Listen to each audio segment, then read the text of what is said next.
Hey everybody, welcome back to the channel. Steven here, Northwest Small Batch Brewing. Got some junk on top of my trunk. Hey, welcome to the channel. This is Northwest Small Batch Brewing, as I said, and today is a brew talk.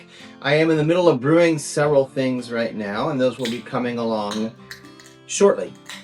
In the meantime, let's talk about a brewing topic, shall we? I want to talk about yeast and rehydrating yeast. But on a broader subject, I want to talk about the fact that things change. And a lot of us homebrewers get stuck in our ways. And, you know, we get used to things being a certain way, or we accept things as fact.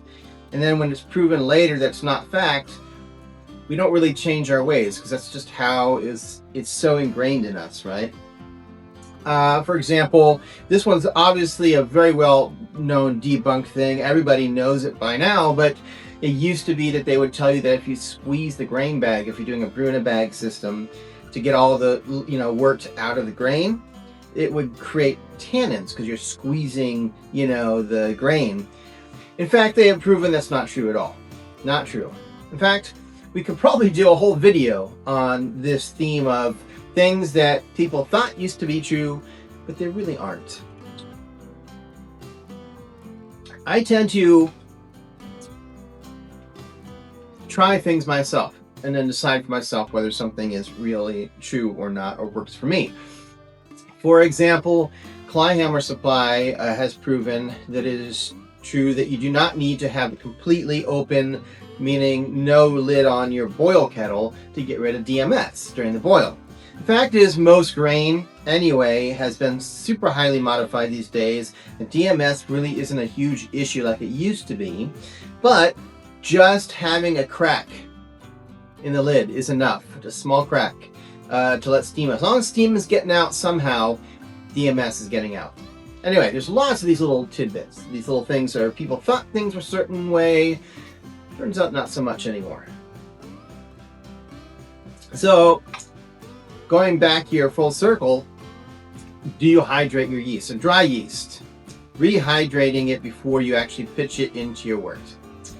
Well, if you go and look on two of the probably largest dry yeast makers probably in the country, you've got Fermentis and Lallemand, right? Both of these companies say you do not need to rehydrate your yeast. Now, I will put a caveat, which is make sure you check the website. If you're doing a lager or a really different style, if you're doing a Kolsch or something, check and see what they say. See what the yeast company says. But as a general rule of thumb, you really don't need to rehydrate your yeast. In fact, I'll be honest with you, I don't even check anymore. I just don't rehydrate it. I've never had an issue that I've noticed from it not being rehydrated. It used to be that in order to make sure that you're not stressing your yeast out, you rehydrate it before you add it to your wort. The wort is a super sugary substance, right? And it could stress yeast and freak it out if it's suddenly just dumped into a super sugary home like that. That being said, they are now manufacturing dry yeast to counteract that. So if you look at Fermentis and Lallemand sites, they tell you that they have not only have they genetically or whatever, grown their yeast to specifically not need to be rehydrated, they've added nutrients and things that help so that it really isn't necessary anymore. In fact, I'm not going to get into the details of this. I did a prior video on this, but it can actually be detrimental to actually rehydrate your yeast. So make sure you're following the manufacturer's directions, because if you rehydrate it, you use up a lot of the stuff that they put into that packet for that yeast into the rehydration, and then it just becomes defunct when you go to put it into your wort. So that's another thing to keep in mind. These are yeast that are particularly formulated not to need it. So there are times when you really want to consider rehydrating your yeast, or at least look it up and think about it. The first, of course, as I already said, if you're doing an unusual yeast or beer, make sure you check and see whether that particular strain of yeast from that company says that it should be rehydrated or not. Check their website. That's got the most up-to-date information. Now, if you're doing a really extreme beer, meaning if you've got a really high gravity, right? So there's a lot of sugar in it.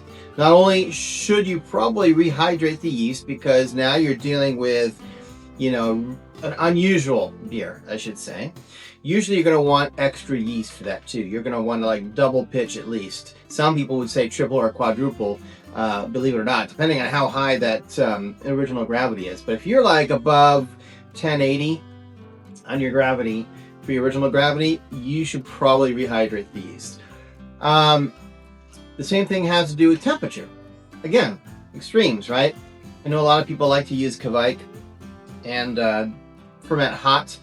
Not a fan personally, but people do it. But if you're going to be pitching your yeast at a hot temperature, if you're like at 85 degrees Fahrenheit, yeah, you're going to want to probably rehydrate that yeast, because you're pitching yeast into an environment at that point that's not favorable for that yeast. So think about that. And of course, if you're doing a lager, you might be pitching at a colder temperature than usual. If you're pitching, for whatever reason, at under 50 degrees Fahrenheit, you probably want to rehydrate the yeast, because that's cold. That's cold, and that's going to shock the yeast. So that's why I say extremes. If you're in an extreme in there between the gravity or the temperature, you may want to consider rehydrating the yeast in that case. So the last thing I want to kind of impart, and I hope that if none of the rest made sense, or you fell asleep and just woke up halfway through my video, you'll hear this. Please don't rehydrate your yeast in your wort. Don't take a sample of your wort and rehydrate your yeast. That is not rehydrating your yeast. You can do a yeast starter when you're doing yeast starters that way. That is not the same as rehydrating the yeast. You rehydrate your yeast in a small amount of warm water. They even sell, if you're really, really, really into it, they sell yeast that is specifically, or not yeast, like it's sort of like a yeast nutrient, that's specifically made for rehydrating your yeast. So you put your yeast into, let's say, up to 100 degree Fahrenheit water for up 20 to 30 minutes. You can also add at that time this special yeast nutrient if you're doing that. And that's it. So the yeast is not eating anything. Can I be clear about this? There's no sugar in the water. There's nothing in that water for the yeast to eat. Okay? So let's be clear about that. You're not going to see a lot of activity. You're not going to see foaming. You might see a little foaming, but my point is, you're not starting anything. You're just rehydrating it, right?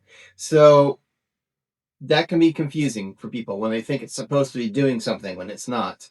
The other thing is, make sure, in my case, I would recommend using like spring water to rehydrate, and then heat the water up like in the microwave till you hit about 100. If you use tap water, the problem is there's probably chlorine or chloramines in it, and I try to be really careful not to introduce any water that might have any chlorine into my beer at any point. It just will ruin your beer. It's going to give it that nasty Band-Aid flavor in the end, and nobody wants that. So use, distilled water. Actually, I wouldn't even recommend distilled water. There's nothing good for yeast in distilled water. So I would say spring water is your best bet, unless you have water you've already treated with water chemistry, right, on your own, like separately. Anyway, that's all I've got to say about that. I hope it makes sense. And go forth and brew. See you soon.